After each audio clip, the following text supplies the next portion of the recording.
Komite Nasional Keselamatan Transportasi KNKT masih mengumpulkan data-data untuk melihat penyebab bus masuk ke jurang. Antara lain dengan melihat kecepatan bus melalui alat GPS yang ada di bus. Belum bisa tahu karena kita lagi sedang mengumpulkan data. Cuman dari sisi geometri jalan ini kalau kita ukur tadi saya turun sekitar 9 menit turun terus sampai di sini. Jadi turunannya cukup panjang dan ada beberapa kondisi turunannya cukup tajam. Nanti kita akan lihat, kita ukur selupnya terus dengan base yang semacam ini apakah secara teknis bisa apa tidak. Di sini ada GPS-nya, jadi saya nggak nebak-nebak, tapi nanti dari GPS-nya kita akan download kecepatannya berapa. Kecelakaan bus Sri Padma Kencana menewaskan sedikitnya 28 orang di Tanjakan Cai, Desa Sukajadi, Sumedang, Jawa Barat. Dan berikut kami hadirkan kronologi kejadian dari animasinya.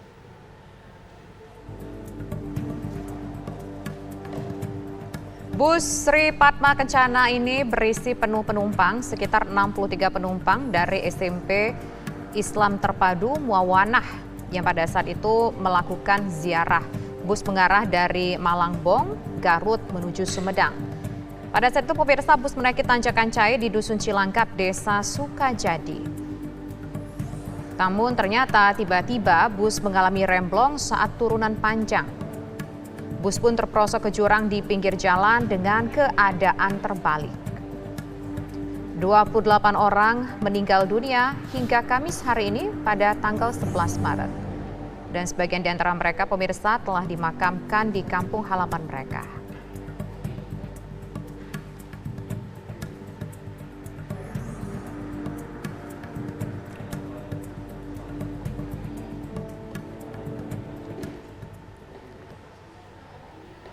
Hingga saat ini tercatat korban meninggal dunia dalam kecelakaan bus Sri Padma berjumlah 28 orang dan berikut daftar nama korban meninggal dunia.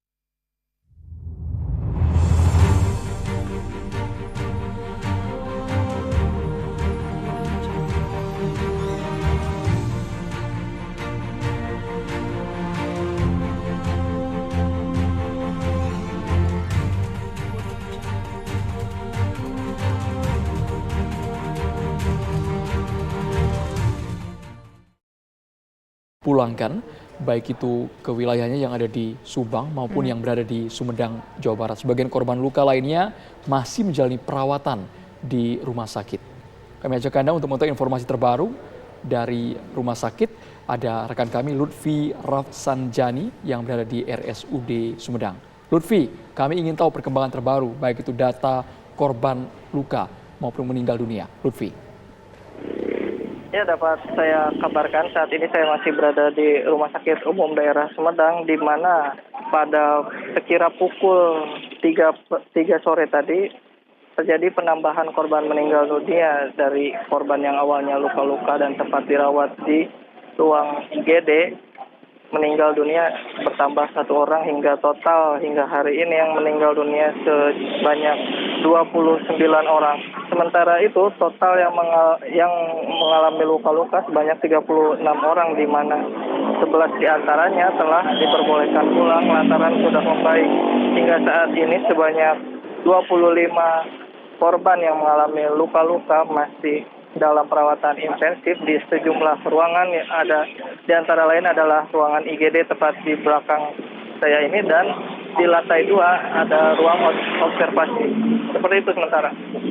Lutfi, Anda mendapatkan informasi tidak bagaimana proses evakuasi seluruh korban? Apakah semua korban sudah berhasil dievakuasi dan mendapatkan perawatan? Ya, proses evakuasi telah selesai tepatnya pada pagi tadi, di mana sempat menyisakan 1 orang terhimpit badan bus. Nah, sejak tadi malam proses evakuasi terus dilakukan terhadap 1 korban terhimpit tersebut. korban terhimpit akhirnya berhasil dikeluarkan dari bus yang menghimpit hingga akhirnya langsung dibawa ke RSUD Sumedang. Dengan itu menjadikan seluruh korban yang berada di lokasi kejadian telah berhasil dievakuasi oleh tim SAR gabungan. Saat ini ke-36 orang yang mengalami luka ini kebanyakan apakah didominasi anak-anak atau orang dewasa, Lutfi? Ya, memang ada sejumlah anak-anak di dalam ruangan tersebut yang masih dalam perawatan, namun tidak sedikit pula para orang tua yang merupakan para guru seperti itu atau para pembimbing bahkan orang tua yang masih dalam perawatan. Umumnya para korban luka-luka mengalami luka pada bagian kepala, tangan hingga kaki akibat terhimpit badan bus maupun terbentur oleh badan bus. Sementara seperti itu. Lutfi, dari 36 korban ini Anda bisa sampaikan bagaimana kondisi rata-rata dari mereka? Apakah kategori ke-36 ini kebanyakan luka berat atau bagaimana? Ya, dari ke-36 korban luka-luka ini, 11 diantaranya telah pulang ke Subang lantaran kondisinya sudah membaik. Yang masih dalam perawatan di RSUD Sumedang ini sebanyak 25 orang, di mana ada beberapa korban yang masih dikategorikan dalam keadaan luka berat seperti itu dan diobservasi oleh tim dokter secara intensif hingga petang ini. Lutfi, kalau untuk penanganan dari rumah sakit, pantauan Anda bagaimana? Apakah ada sebagian korban yang juga dialihkan mungkin ke rumah sakit yang memiliki fasilitas lebih baik daripada di RSUD atau seperti apa, Lutfi? Hingga saat ini kapasitas RSUD Sumedang masih memadai untuk menampung dan merawat para korban luka yang masih mengalami luka-luka pada sekujur tubuhnya. Para korban tersebut terbagi dalam sejumlah ruangan, di mana ruangan tersebut adalah ruang IGD dan ruang observasi. Hingga saat ini belum ada korban yang dirujuk ke rumah sakit lain ataupun dipindah ke rumah sakit lain. Baik, terima kasih Lutfi Rafsanjani atas laporan Anda langsung dari RSUD Sumedang, Jawa Barat.